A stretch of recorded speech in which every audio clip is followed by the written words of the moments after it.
Salut. Qui est-ce? Des figures résistantes contre l'esclavage? Voyons si vous saurez deviner de qui il s'agit. Le cœur a ses raisons que la raison ignore pour mieux déraisonner, pourrait être une maxime reflétant une partie de l'existence de cet artiste unique, ayant combattu sa vie durant de multiples discriminations.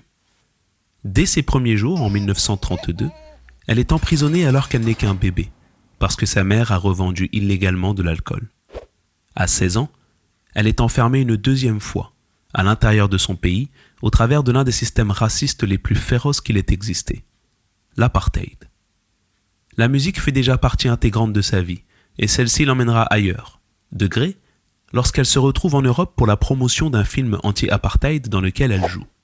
De force ensuite, lorsqu'en réponse à sa présence dans ce même film, le gouvernement raciste de son pays lui retire la nationalité sud-africaine. Son exil, pendant plus de 3 décennies, fera d'elle une ambassadrice de la musique de tout le continent dans le monde entier. Certains pays, comme la France, lui offriront même leur nationalité pour pallier son statut d'apatride. Mais le cœur de Mama Africa reste évidemment accroché à l'Afrique du Sud, qu'elle retrouve en 1990, près de 30 ans après l'avoir quitté.